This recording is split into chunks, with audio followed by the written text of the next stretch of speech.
Boa tarde, pessoal. E aí? Como estão?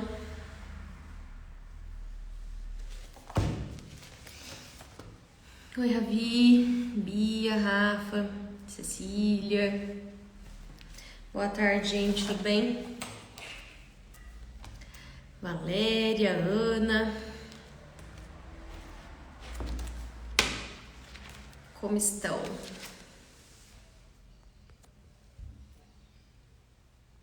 Oi, Elisa.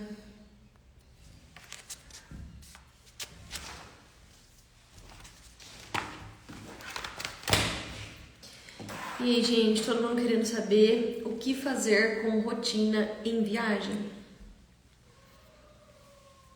Vamos dar só mais um pouquinho pro pessoal entrar. O Instagram demora um pouquinho para avisar todo mundo. Mas é uma dúvida que eu sei que bastante mães têm, até porque na nossa viagem eu recebi bastante perguntas sobre rotina e viagem, né? É uma coisa que assim, a gente lê tanto, né, sobre rotina, que rotina é muito importante, e é mesmo. Sobre o que acontece quando a gente sai da rotina, como que os bebês ficam e tudo mais. E a gente sabe que nas férias faz parte, né? Faz parte. Né? Então, bastante gente me pergunta, mas o que eu faço? Preciso fazer os horários idênticos de casa? Precisa dormir num quarto escuro, igual você orienta, né? Nas sonecas no dia? Precisa... Enfim, são várias dúvidas nesse sentido que eu vejo que deixa vocês assim bem preocupados. Inclusive, até as mães da consultoria, né? Que eu tenho um contato assim bem direto. E eu vejo que assim é uma coisa que costuma gerar muita ansiedade, apreensão mesmo, assim, com medo de perder a autonomia, de viajar ao invés de ser um passeio, ser um estresse, né? Que é normal a gente ter esse medo. Mas assim, o que eu quero começar falando pra vocês, tá? Sobre rotina e viagem. Vamos lá. É muito importante a gente lembrar algumas coisas básicas que vão dar um norte pra gente, tá? Então, assim, o fato da gente lembrar que o sono, ele é uma necessidade básica, certo? Então, assim como a alimentação, a gente precisa dele, certo? Não é porque a gente tá de férias que a gente deixa de se alimentar, tá? Então, assim, o que a gente precisa pensar? Tem problema se eu der uma flexibilizada? Não. Então, por exemplo, a gente tá de férias, eu costumo almoçar aqui no meu dia a dia trabalhando meio-dia. Mas nas férias, a gente acaba almoçando 12:30 ou 1 da tarde. Isso é um problema? Não, isso não é um problema, tá? Só que a gente tem que ter o discernimento do tamanho do bebê para entender o quanto eu posso flexibilizar. Então, por exemplo, meu bebê costuma fazer a soneca 12:30. Tem problema se eu colocar ele para dormir tipo 1:30? Vamos lá. Se o seu bebê ele tem, por exemplo, uma janela de sono de 5 horas, é um bebê aí de 1 ano e 3 meses, 1 ano e meio, que tem essa janela de sono, flexibilizar em meia hora é a mesma coisa de aumentar 10% do tempo que ele é capaz de ficar acordado, tá? Agora vamos supor que a gente está falando de um bebê de 4 meses, que a janela de sono dele é 1h15. 30 minutos representa praticamente 50% da janela de sono dele. Entende? Então, assim, flexibilizar dentro das possibilidades da faixa etária de cada bebê. Isso é muito importante. Entender isso, tá? Então, vamos supor, estamos falando aqui de um bebê de 1 ano e meio. Isso também é uma coisa que eu quero falar. A partir de 1 ano e meio, até antes, né? O Gabi, por exemplo, fez a transição para uma soneca só com 12 meses. A partir de 1 ano e 1, 1 ano e 2, que o bebê faz uma soneca só, eu acho muito mais fácil fazer viagens, tá? Porque assim, é muito mais fácil de organizar, por exemplo, passar a manhã toda em algum lugar específico, num passeio, numa visitação, não sei o quê. Almoça, faz uma boa soneca, de repente consegue fazer até no próprio hotel, enfim, onde estiver, e curte o resto do dia. Claro que isso não impede nada. Quando o Gabi ele tinha 9 meses, a gente foi pra praia, né? A gente foi pro Nordeste. E ele fazia 2 sonecas. Isso não atrapalhou em nada. O que eu fazia na época? O que eu aconselho vocês a fazerem? Ao invés de fazerem as 2 sonecas fora de um ambiente que relaxa e deixa o bebê descansar bastante, eu fazia uma. E qual soneca a gente escolhe para fazer num ambiente que o bebê está mais acostumado? A soneca mais difícil, tá? E qual seria a soneca mais difícil para um bebê que faz 2 sonecas? A segunda. Geralmente, a primeira soneca do dia, o bebê ele tem mais pressão de sono, tá? Então, por exemplo, a gente acordava, tomava café da manhã, eu brincava ali, fazia as coisas com o Gabi, e na hora que dava o horário da soneca dele, geralmente eu fazia ele dormir com alguma associação, balançando no colo. É muito difícil ele dormir mamando, mas se dormisse, vamos supor, eu poderia deixar ele adormecer mamando. E eu colocava ele onde a gente estava ali, por exemplo, na cadeira da piscina, na cadeira da praia. E ele fazia a soneca dele super bem. A soneca da tarde, eu já evitava fazer isso. Na soneca da tarde, eu levava ele pro quarto, tá? Uma coisa muito importante, na minha opinião, para quem tem bebê e vai ficar, por exemplo, assim, em chalés, sem ser um hotel que você tenha que subir, que tá lá, sei lá, você tá no 7º andar e você quer ir na piscina, você tem que ir lá no térreo ou lá no andar superior, na cobertura, para poder estar, né? Para você não estar longe do bebê. Mas, por exemplo, se são chalés, se são estruturas no solo ali, tipo, mas que você sai pra fora ali, sei lá, tem uma cadeira pra sentar, tem alguma coisa bem ao redor do quarto, eu sempre levei babá eletrônica, sempre, tá? Por quê? Porque daí você não fica preso dentro do quarto com o bebê. Gente, porque férias é férias, né? Assim, muitas vezes a gente não quer ter que ficar no quarto o tempo que um bebê vai dormir, por exemplo. Então a gente tem que ter, assim, o discernimento e a noção para fazer o que é mais confortável pro bebê, mas ao mesmo tempo que é confortável pra gente. A gente consegue achar um meio termo para isso. A gente não precisa focar nem só em bagunçar, no sentido de deixar o bebê vivendo a nossa rotina, nem como a gente parar tudo para estar em função do sono do bebê. Então, assim, viagens em termos de rotina, de horários, eu acho sim que a gente precisa flexibilizar, tá? Por quê? Porque faz bem para todo mundo, tá? Nem só pro bebê também viver só numa rotina, só de um jeito, e nem para os pais que estão procurando momentos para viajar. E se a gente vive só em função de uma coisa, só em função de horários, a gente nem relaxa como a gente gostaria, né? Então isso é muito importante, a gente focar nisso, tá? E a gente flexibilizar conforme a idade do bebê. Procurem flexibilizar algo em torno de 10 a 20% do tempo da janela de sono do bebê. Então, se é um bebê de 1 ano e 1 mês, que tem 5 horas de janela de sono, você consegue flexibilizar aí até 1 hora, até umas 6 horas de janela.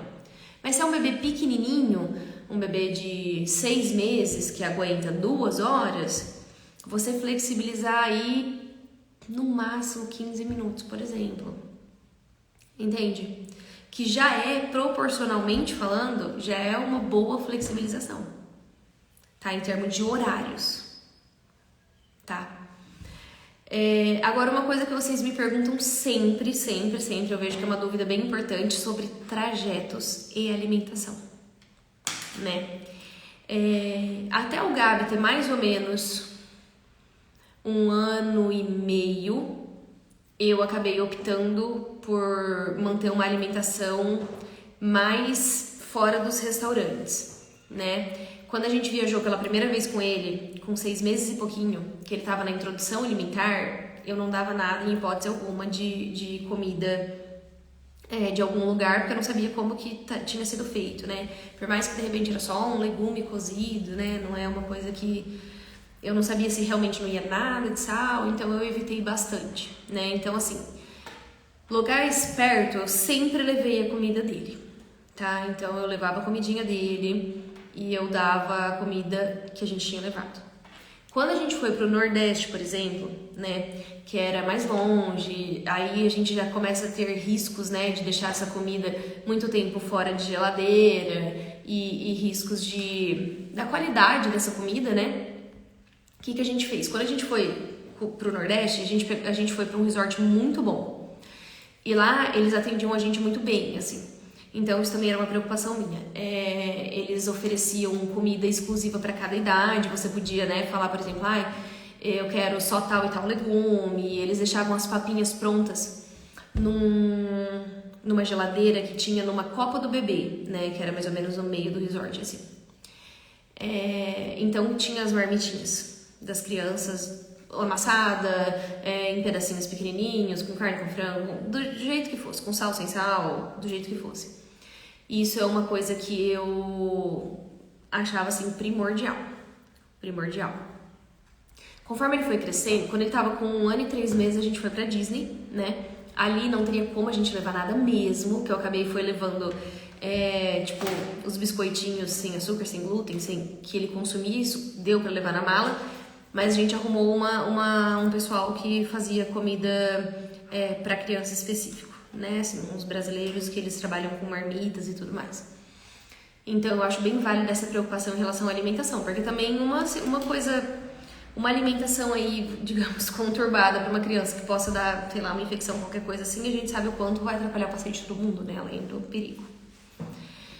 Então a parte alimentar, até mais ou menos 1 ano e meio, eu sempre tive bastante cuidado. Quando o Gabriel começou a passar dessa faixa etária, a gente começou a flexibilizar mais também, né?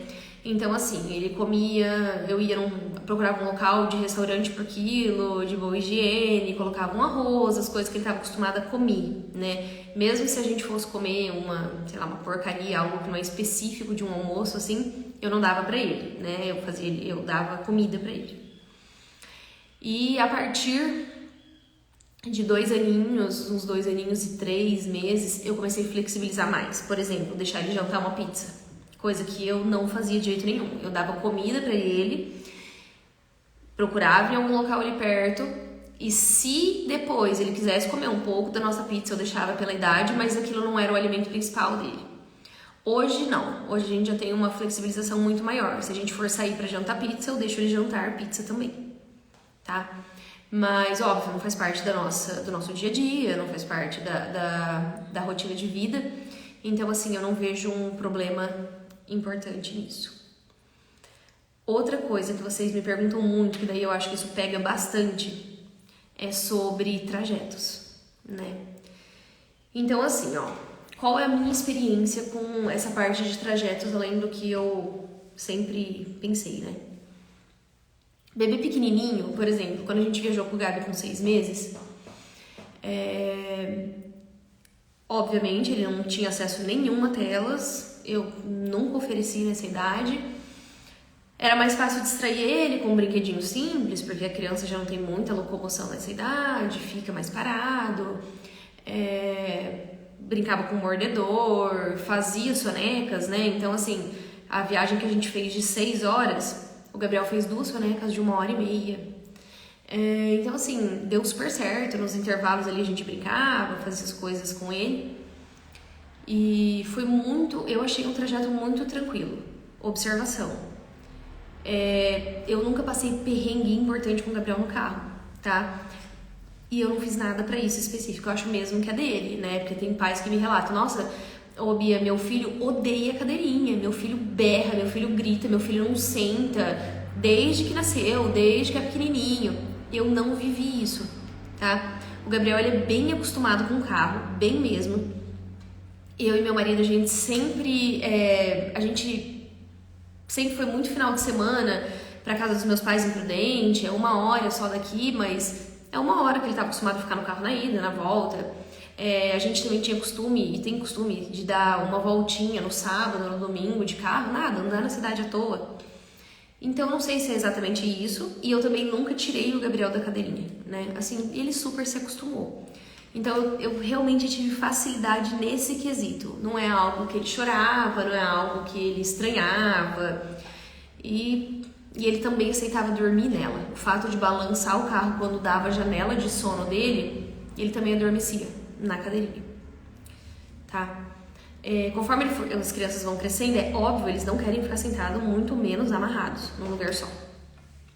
Quando o Gabi tinha 9 meses, que foi quando a gente foi pra praia, no Nordeste, nós fomos de avião e foi muito tranquilo, porque foram trajetos rápidos, né? Então, por exemplo, 1h30 de um voo, 10, troca, 2 horas de outro, tipo, sei lá, 1h40 de outro. Um tempo rápido que a gente conseguia também, tipo, distrair ele com brinquedinhos e snackzinho, né? Nessa idade, criança, qualquer coisa que se dá pra ela comer, ela fica assim, vidrada, né? Consome um tempo importante dela. E a gente conseguiu bastante com esse tipo. O que eu senti bem mais dificuldade, por exemplo, foi quando a gente foi para os Estados Unidos. Primeiro pela idade, segundo pela distância. Foram 9 horas de viagem direto, né? E o Gabriel com 1 ano e 3 meses. Andando pra tudo que é lado, porque ele tinha aprendido a andar. Obviamente, sentado, era que ele não queria ficar. E eu não queria mesmo começar a apresentar telas pra ele. Não queria. Mas eu tinha, sim, aquela noção de que se preciso fosse, eu colocaria. Né? Eu não gostaria, eu ia evitar ao máximo, mas se preciso fosse, eu colocaria. E foi exatamente o que aconteceu e o que eu fiz. No começo da viagem, a gente conseguiu ali distrair, conversa, deixei ele andar assim, né, que podia soltar o cinto, deixei ele andar bastante, ele andou muito nos corredores e tudo mais. E leva um brinquedinho, leva as coisas que a criança gosta. Só que, obviamente, chegou um ponto que ele não queria mais nada, né? Já tinha feito soneca dele, ele dormiu uma vez só no dia, já tinha feito a soneca dele. E não tinha mais nada pra ele fazer. E eu comecei a perceber que ele ia começar a ficar irritado, né? E aí, a gente ligou a tela do avião e ele amou, obviamente, né? Ele assistiu bastante, mais do que eu gostaria. Eu não lembro exatamente, vocês sabem que mãe tem amnésia, né? Eu acredito que ele deve ter assistido aí umas 2 horas de tela, tá? Assistia às vezes tipo 10, 15 minutos, parava 5, assistia, né? Porque criança pequenininha também não prende tanto a atenção com tela, ainda mais quem não assistiu, né? Mas a gente foi usando dessa forma. Obviamente não era o que eu gostaria, não era o melhor cenário, mas eu usei nessa fase. Eu achei que seria, achei que foi importante, né? Foi importante a gente conseguir manter nessa fase, até pra gente conseguir aproveitar um pouco também, né, gente? Não adianta a gente enlouquecer só nas viagens, a gente precisa de um equilíbrio, tá? A gente, nessa viagem, teve muito outlet, né? E assim, o que uma criança faz no outlet? Nada. Né? Não quer ver roupa nenhuma, ele não quer fazer nada, ele não quer comprar nada. E então a gente fazia soneca, a gente aproveitava muito fazer compra nos horários de soneca, tipo, fazia ele dormir no carrinho, ficava fazendo compra com ele no carrinho dormindo. E a gente meio que se revezando. Mas a gente também usou tela, tá? Então foi um passeio que a gente precisou usar telas, né? No dia, por exemplo, específico de compras, que não tinha muito o que ele fazer, a gente usou tela. Então ele ficava ali no carrinho, a gente colocava alguma coisa, e o tempo que intertia ele ali é o tempo que a gente tinha pra fazer. Foi uma das viagens que eu senti mais dificuldade de estímulos, pela idade que ele tava, porque ele queria explorar o mundo, só que ao mesmo tempo ele não entende da gente falar, por exemplo, filho, tem que esperar, filho, é a mesma coisa que nada, né? Então, assim, nessa idade eu senti mais dificuldade, tá? Conforme ele foi crescendo, 1 ano e meio, até 1 ano e 10, 1 ano e 11, eu usei telas pra viajar. Por quê? Porque eu percebia que ia dar ruim se eu não usasse. Assim, tipo, mesmo, de estresse de todo mundo. Tanto estresse, tipo, meu, que não sabia o que fazer, no sentido de ele não sossegar, no estresse de quem tá dirigindo, porque, gente, ninguém merece estar dirigindo com uma criança enlouquecendo, tirando todo mundo, a atenção de todo mundo, e uma criança enlouquecendo dentro do carro, né? E assim, vamos supor, eu dava lápis com giz pra ele. Ele fazia 3 riscos e jogava fora, ele arremessava, tipo, aquilo não era interessante pra ele. Então eu usei, a gente também fez uma viagem pra Capitólio, foi uma viagem mais longa. mais longa não, bem longa, acho que sei lá, foram umas 8 horas dentro do carro. Ele assistiu bastante tela nesse trajeto, tá? E ou ele tava comendo, ou ele tava assistindo alguma coisa, mais ou menos isso. Quando ele fez 2 anos e 2 meses, mais ou menos, 2 anos e 1 mês, eu comecei a achar que por mais que a gente usava as telas, não era uma coisa que fazia parte da rotina dele. Mas eu comecei a achar que começou a atrapalhar, tá? Eu comecei, acho que por muita culpa de muita coisa no Terrible 2 e a culpa não era do Terrible 2, né? Não adianta. A criança, ela fica hiperestimulada, a hora que ela para de assistir dá um super efeito rebote, que parece que ela tem a energia do mundo guardada dentro dela e ela não sabe o que fazer com aquilo, e você olha pra ela, parece até uma criança hiperativa, porque ela não para mesmo, né? E eu resolvi tirar isso. E isso, tipo, eu confesso pra vocês, assim, que era uma preocupação em relação às viagens até. Eu falava, gente, o que eu vou fazer com ele, né? Tipo, como que eu vou... Porque a partir do momento que você entra nessa, de que você precisa da tela pra te ajudar, é difícil você pensar em não ter ela, né? Então eu pensava assim, nossa, o que eu vou ter que, sei lá, virar o giraia dentro do carro, criar 1000 atividades pra gente conseguir viajar, pra gente conseguir fazer alguma coisa. Só que conforme a criança vai crescendo, ela tem uma capacidade de entendimento maior. Por mais que ela possa não aceitar tanto, porque, gente, vocês sabem, né? Os 2 anos são ótimos pra eles quererem contrariar o que a gente tá falando. Mas eles entendem o que você tá falando, né? Então, você poder, por exemplo, você conversar, filho, lembra que você queria ir no zoológico? Então, a gente tá indo, só que é longe, né? A mamãe explicou pra você que a gente não ia no zoológico, a gente ia demorar uns dias pra chegar, até chegar nossa viagem pra ir no zoológico, porque é longe, filho. Você viu, ó, tá sol, a gente já parou pra almoçar, você já descansou, agora a gente vai parar mais um pouquinho e a gente só vai chegar a hora que o sol for embora. Você vai no lúdico da criança, mas você consegue explicar pra ela. E as atividades nessa idade é mais fácil, na minha opinião, tá, gente, na minha experiência, de você conseguir entreter a criança. Então, por exemplo, como eu dei exemplo pra vocês no carro, essa última viagem que a gente fez, nós não colocamos tela pro Gabriel. Até foi um desafio, porque envolvia muitos trajetos, né? A gente foi de Dracena pra Cotia, que é onde era o zoológico que a gente ia. Deu, sei lá, a primeira parte da viagem, que na verdade a gente nem dormiu em Cotia, né? A gente dormiu antes, no meio do caminho. Acho que deu 4 horas e meia de viagem. Dormimos, acordamos no outro dia, viajamos mais 2 horas e 40, passamos o dia no zoológico, dormimos, viajamos mais 3 horas para chegar em Campos do Jordão, ficamos lá até segunda de manhã, ficamos lá 3 dias, depois viajamos mais 3 horas para chegar na praia, ficamos lá 5 dias e aí nós voltamos. Tudo bem que a gente parou, almoçou, parou no posto, mas deu 12 horas de viagem, tá? Então, assim, foi bem longo, né? A gente sabia que ia envolver muita coisa. E aí, eu me propus a tentar, assim, levar mesmo de brinquedos, eu levei 2 coisinhas. Simples, pequenas, nada que ocupasse muito espaço. Que um era um dedoche, que ele gosta muito de brincar com um dedoche, e o outro era um carrinho, que ele gosta de brincar também, fazer barulhinho, enfim.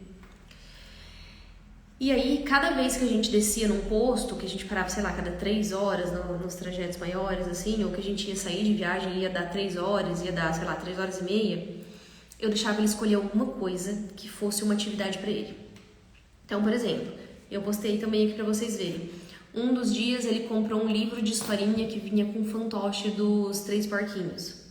Sei lá, acho que ele ficou 1 hora, 2 horas contando a historinha e brincando com o porquinho. E eu pegava o porquinho e eu fazia lá, conversava com ele, contava a historinha. Depois eu coloquei a historinha no som. O Gabriel gosta muito de historinhas, muito mesmo. Então eu colocava no som do carro a historinha dos 3 porquinhos. E aí ele fazia com o dedoche, ele acompanhava, né? Como se ele estivesse seguindo a historinha com o porquinho na mão dele. Quando ele cansava, ou a gente parava em outro lugar, também uma hora ele escolheu um livro de atividades que tinha giz, que tinha canetinha. Até me arrependi da canetinha, tá? Ele riscou o travesseiro inteiro que tava do lado. Enfim. E ele também usava muito pra fazer isso, né? Quando eu via que o foco dele já não tava mais em alguma coisa específica, assim, de olhar, eu fiz muita brincadeira que também postei pra vocês de... Filho, vamos ver quem adivinha a cor do caminhão que vai aparecer lá na frente? Aí, por exemplo, meu marido falava, eu acho que vai ser azul. Eu falava, acho que vai ser prata. Ele falava, acho que vai ser branco. Aí a gente ficava esperando. Aí aparecia o caminhão, foi azul, não sei quem acertou, eba, não sei o quê. Isso também a gente consegue prender a atenção dele por um tempo bem interessante, tá? Ou a gente vai, olha filho, pasto, olha o tanto de boizinho que tem, nossa, qual a cor daqueles bois, qual... São coisas que a gente consegue fazer ele perceber o ambiente que ele tá, sem tirar o foco dele no sentido de fazer ele ter, tipo, um hiperfoco em outra coisa, né? Como uma tela, alguma coisa nesse sentido. Então a gente conseguiu levar razoavelmente bem, assim, eu achei que foi bem positivo, não tivemos nenhum episódio de choro, de contestação. Quando a gente via que ia azedar, a gente parava em algum posto, parava em alguma coisa, fazia alguma coisa diferente, né? E recorria muito às historinhas, que é uma coisa que ele parava para prestar muita atenção. Então eu deixei para colocar histórias que eu não costumo pôr para ele, que é uma coisa que chamaria a atenção dele, né, por querer ouvir uma história nova e tudo mais. E eu achei que foi bem positivo. Na idade que o Gabriel tá agora, se vocês perguntarem para mim, Bia, o que você acha que foi de viagem que mais vale a pena para descansar, tá? Porque todo mundo fala assim, né, a gente que é mãe, a gente vai cansar em outro lugar, ao invés de descansar. Pra mim, sem dúvidas, ir pra praia. É o que mais descansou a gente. Todo o resto que, tipo, você acorda e aí você desce, tipo, você toma café da manhã, mas o café da manhã aí você já volta, porque você já tem que ir pra outro lugar, porque tem um passeio de bondinho, porque tem um passeio na cidade, porque, sei lá, que tem várias atividades. É uma delícia, é prazeroso, eu amo fazer isso. Só que falar que você descansa, realmente, você não descansa nada, porque é bastante correria, bastante estímulo, a criança tá vendo tudo diferente e ela fica ali também ligadona também. Agora a praia, eu achei que foi uma coisa assim que a gente conseguiu realmente descansar mesmo, tá? Ainda briguei com meu marido, falei, caraca, fazia tempos que eu não me sentia descansada, igual eu tô me sentindo. Por quê? Porque a gente acabava que descia pra praia, sentava nas cadeiras ali na frente do mar, e a gente não fica levantando, não tem uma programação pra fazer. Então, obviamente, comprei um kit praia pra ele, levei baldinho, forminhas e tudo mais. E a gente brincava com ele ali na areia. Aí, a hora que eu via que já não prendia muito mais atenção de castelinho ou sei lá do que, então vamos procurar conchinha na beirada da água. A gente levantava, ia lá, procurava conchinha. Dali a pouco, vamos entrar no mar? Vamos brincar um pouquinho? Vamos. Dali a pouco, vamos sentar lá, brincar mais um pouquinho de areia. E a gente pedia comida, almoçava ali na beira da praia mesmo, e logo em seguida o Gabriel dormia, e dormia já no carrinho ali na praia mesmo, né, até porque ele nem anda fazendo soneca, né, ele faz soneca só quando a rotina dá uma desregulada por algum motivo. Mas aí ele dormia ali, aí que a gente descansava mesmo, ficava, sei lá, 1h30, 2 horas sentado ali, tranquilo, né, bem tranquilo. Depois ele acordava e voltava para a mesma função de brincar por ali, e à noite todo mundo cansado. Né, porque mar cansa todo mundo, aquela noite de sono, todo mundo cansado, aquela noite maravilhosa, incrível. Então, assim, foi o local que até várias amigas minhas me perguntaram, Bi, e aí, deu pra descansar? É verdade? Não, deu, é verdade. Eu senti que foi um passeio, que eu descansei, real mesmo, tá? O resto que é mais, por exemplo, Disney, né? Nossa senhora, você não descansa nada, você descansa a mente, é loucura. É uma delícia, faria tudo de novo, mas é correria. Senta no lugar, levando pé de comida, sem parar, tá? Agora ali não, um passeio muito mais tranquilo, um resort, um passeio muito mais tranquilo, que você só tá por ali. Você não precisa ficar saindo pra fazer as coisas. Eu achei, assim, sensacional, tá? Eu queria abrir agora pra vocês. Quais são as dúvidas de vocês em relação à viagem, em relação a passeio? Se tiver outras dúvidas também, pode mandar aí, eu vou conversando com vocês. Mas eu queria falar bastante mesmo sobre as férias, porque eu vejo que é uma coisa que pega muito em vocês, né? É uma coisa assim, todo mundo tem medo de sair de rotina, todo mundo não, né, claro, mas assim, Muita gente tem medo de sair de rotina, de estragar tudo, do bebê começar a dormir mal, na hora que voltar dá tudo errado. E agora, o que eu faço? Não, mas meu bebê dorme 1 da tarde, daí você mobiliza todo mundo, a gente tem que almoçar meio-dia, aí o garçom não serve, pelo amor de Jesus, se o garçom atrasar, não consigo levar essa criança pra dormir 1 hora. Então, ao invés de descansar, vira um estresse pra todo mundo. Eu tô falando isso porque eu já fui assim, tá? Não pensem que eu sou como eu tô sendo agora, sempre, não. Com o Gabriel com 6 meses, viajar pra mim, nossa, eu não consegui nem imaginar. Tá? Porque eu achava que ia ser um caos. E graças a Deus não foi. E isso começou a melhorar a minha visão, tá? E eu acho que isso faz todo sentido. Tem que ter outro irmão pra eu encher o saco do outro pra se distrair, 0 telas. Tipo isso. Imagina, né, Brena? Ou os dois brigando, deixando todo mundo louco dentro do carro. Até você fala assim, dá uma tela pra cada um, porque eles também com certeza não vão dividir, aceitar o mesmo desenho, né? Cada um vai querer o seu. E segue, todo mundo fica lá escutando os 2 desenhos ao mesmo tempo. Também acho que o Gabi deve ter um irmão, gente. Olha, achar que ele deveria ter um irmão, eu também acho. Eu amo minha irmã, eu acho sensacional ter irmão. Agora, eu ser mãe de outra criança, aí a conversa mudou. Aí a conversa muda, né? Kit viagem. Boa. O que você quer saber, Elisa, assim, no sentido de kit pro carro, é isso, né? Tipo assim, do que ter pra distrair a criança no carro? Seria isso a sua dúvida?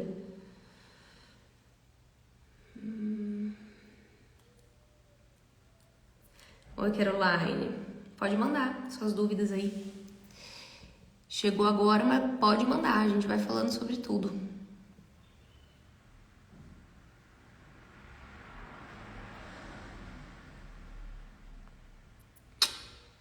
Além da babá, o que eu levo? Gente, assim, ó, o que é essencial, né? Numa viagem, no meu ponto de vista, que são as primeiras coisas que eu separo. Babá eletrônica, com certeza absoluta. Ruído branco, com certeza absoluta. Sempre alguma coisa pra escurecer o quarto. Sempre. Agora, vocês pegaram a dica aí do papel alumínio, né? Que foi o que eu achei, assim, de melhor, mais rápido, mais... mais fácil de fazer, de resolver, de não deixar mais de nada. E resolve, escurece e fica tudo lindo, maravilhoso, né? Kit de farmácia, né? Então, assim, primordial. Tudo que o seu filho já tomou ou toma, que você sabe que dá certo pra ele. Quando ele tem dor, o pediatra passou Novalgina. Tem que levar Novalgina. Quando ele tem febre, o pediatra passou X. E se ele tiver vômito? X. Repositor de flora. Eu tenho uma bolsinha pronta pro Gabriel com isso tudo. Tá? É uma bolsa de viagem mesmo. Obviamente eu só checo validade. Tá? É uma coisa que não dá pra viajar sem. Né? Porque você não sabe o que seu filho vai precisar. E vai ser 3 da manhã e você vai ter que ir atrás de uma farmácia, sabe lá onde, que lugar que você tá, se tem perto, se tem longe, se alguém vai te vender, se vai precisar de receita, se vai precisar de receita. Então, básico. Tudo, pomada pra picada, band-aid, antisséptico, tudo. Eu tenho uma bolsinha com tudo. É uma pena que eu não posso mostrar pra vocês. Porque se eu mostrar o que eu levo, pode parecer uma prescrição, se eu não posso prescrever nada. Tipo, entende? Pode parecer uma indicação e medicamento é uma coisa complicada. Então, assim, é delicado, mas é uma coisa que vale a pena a gente sempre lembrar e ter certinho pra levar, tá? Fora isso, roupa pra todas as estações possíveis, né? Por mais que você esteja indo pra praia, calor pra caramba, a gente leva tudo, a gente nunca sabe. O que mais? Gente, sabe uma dica que eu usei, que eu fiz pra viagem? Só que foi pra quando a gente foi pros Estados Unidos, que quando o Gabriel, ele tomava leite fórmula. E eu achei de verdade sensacional. Foi uma das melhores coisas que eu fiz, foi mandar colocar as porções certas de fórmula em sachês.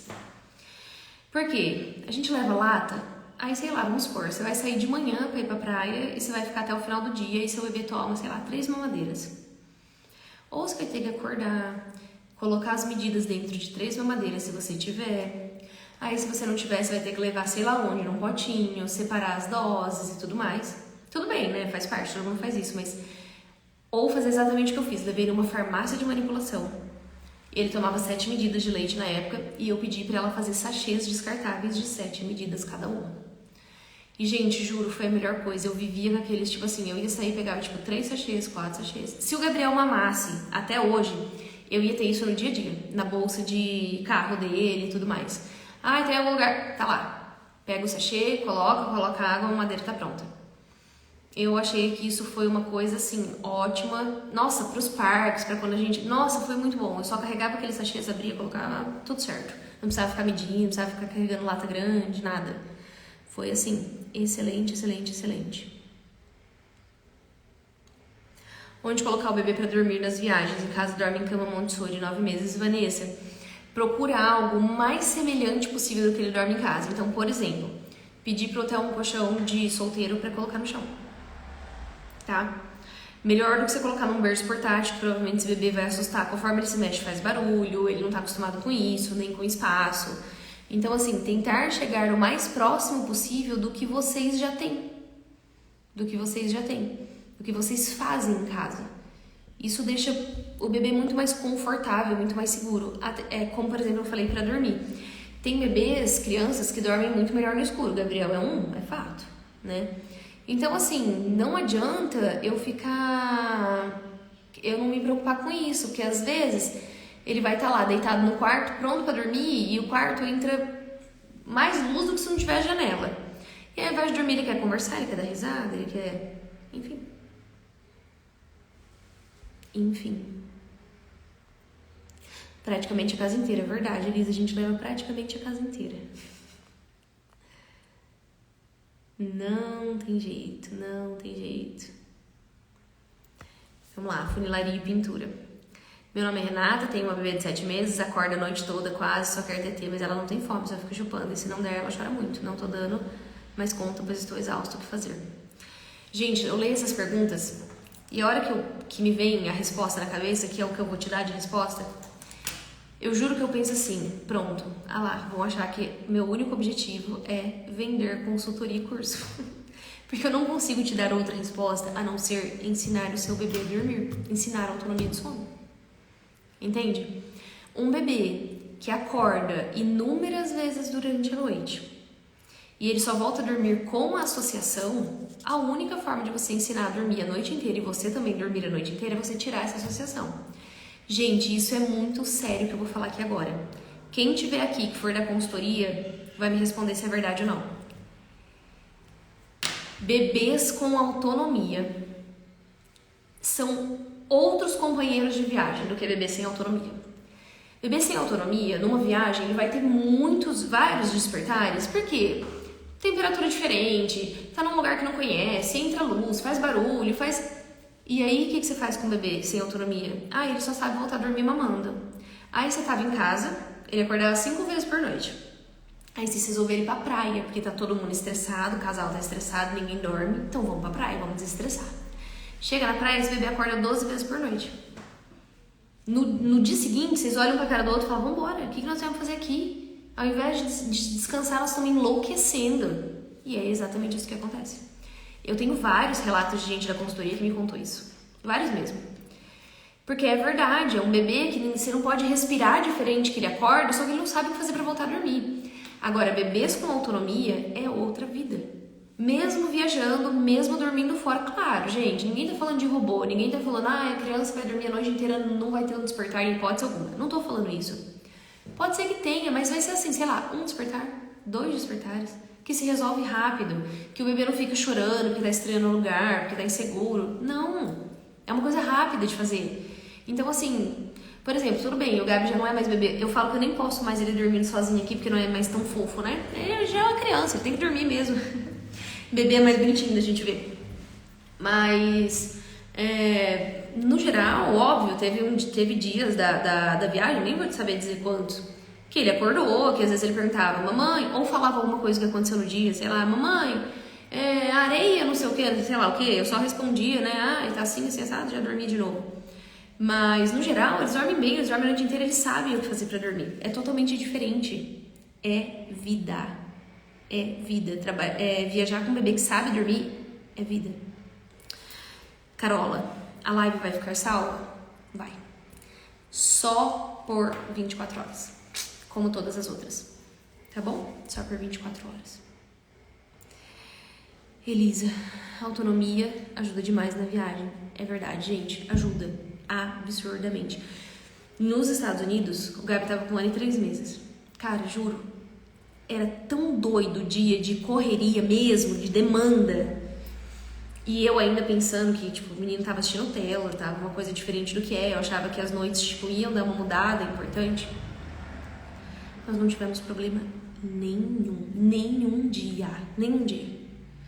Foi muito tranquilo. Eu colocava ele no berço, ele dormia e ele dormia a noite inteira. Isso era, assim, primordial pra aguentar fazer as coisas que a gente queria fazer no outro dia. Porque senão eu ia estar morta, cansada, querendo passear, porque estamos num lugar que eu queria fazer um monte de coisa e não ia dar conta. Vocês imaginam o estresse que isso ia virar?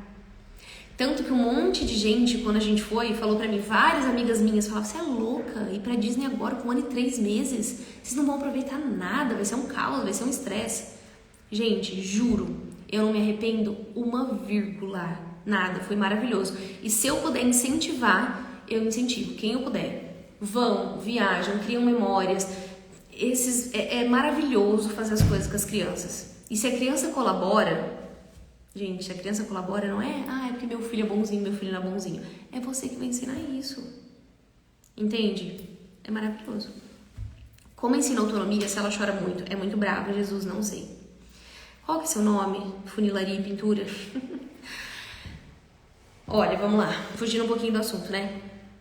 A autonomia de sono, que é ensinar algo pro bebê, diferente do que ele está fazendo, envolve choro. Claro, graças a Deus temos filhos inteligentes que sabem o que querem. A gente está fazendo algo, a gente está contrariando esse bebê, com certeza ele vai reclamar. Agora, só porque a gente tem um filho bravo ou um filho que chora, a gente não vai ensinar nada? Ou a gente não vai fazer questão da educação dele? Vai. Tem crianças que são mais desafiadoras? Tenho plena convicção disso, tem mesmo. Se Deus mandou pra você, segure esse rojão. É você que vai ter que educar. Não sou eu, não é outra pessoa, né? Cada um vai passar por aquilo que tem que passar. E se você é mãe, pai de uma criança brava, você vai ter que ter uma formação, estuda, aprende pra você conseguir lidar com esse temperamento, com esse comportamento dela. Porque senão só o fato dela ser brava, ela consegue o que ela quer sempre com todo mundo. Entende? Gente, não é fácil educar, eu sei disso, eu também sou mãe. Mas é o nosso papel. É o nosso papel. Não temos outra opção. Não temos outra opção. A gente tem que educar. Doutora, tem material protocolo para bebê de 1 mês e meio? Seu sobrenome é Capelli, né? O que eu te indicaria nessa idade é adquirir o e-book e começar a colocar em prática uma rotina para o bebê. Nessa idade não vai ser uma rotina engessada, mas a gente vai começar a criar um corpo de rotina. Para quando esse bebê tiver 4 meses, a gente ter uma coisa mais estruturada, tá? Não adianta a gente pensar em técnicas nessa idade, é muito comum bebês dormirem no colo, mas a gente consegue fazer alguns ajustes que vão fazer diferença mais pra frente. Se tiver com muita dificuldade, por exemplo, eu não consigo fazer meu bebê dormir, tô tendo muita dificuldade, não entendo de sono, eu vou te indicar fazer consultoria. Obviamente, eu não vou te ensinar a fazer autonomia de sono, mas eu vou te explicar como que funciona o sono, o que você tem que fazer, quais os primeiros passos que você pode fazer, tá? Maiara, funilaria, o processo de autonomia vai ter choro mesmo. O pulo do gato é a mãe e pai enfrentar, acolher ele até o fim, mesmo sendo difícil. Gente, a Maiara tá falando isso com propriedade. A Maiara já fez consultoria comigo, ela teve dificuldade, né, em lidar com o choro e tudo mais, e hoje ela tá colhendo os frutos do que ela vem plantando, né? E isso faz parte, né? Faz parte, porque é assim mesmo que funciona. Gente, é super difícil. Se alguém falar, eu não ligo de ouvir meu filho chorar, chama o psiquiatra. Todo mundo se importa. Todo mundo não quer ver o filho sofrer, né? E eu também não sou nada a favor de técnicas que a gente vê que tem sofrimento da criança. Que a criança se sente abandonada, que a criança se sente sozinha, sei lá, qualquer coisa do tipo. Agora, frustrar nossos filhos faz parte do processo de educação. Faz parte do processo de educação. Nós vamos fazer tudo o que essa criança quer. Pensa nisso. Nós vamos fazer tudo que essa criança quer? Não podemos fazer isso, gente. Não podemos. Não é porque ela tá chorando, não é porque ela tá esgoelando que a gente vai fazer o que ela quer só pra ela parar de chorar. Nós estamos ensinando ela, chora mesmo. A hora que você chora, você ganha o que você quer, você só faz o que você quer. E nós, seres humanos, a gente já nasce com essas más inclinações de sermos egoístas, de querermos fazer só o que a gente quer. É o nosso papel ensiná-los. Elise, é tão fofo acordar e o bebê acordar em um lugar diferente, olhar na janela do quarto, ele ou ela empolgado com a viagem. E é mesmo. É uma delícia. Ver que eles dormiram bem, que a gente dormiu bem, que tá todo mundo pronto, descansado pra começar o dia.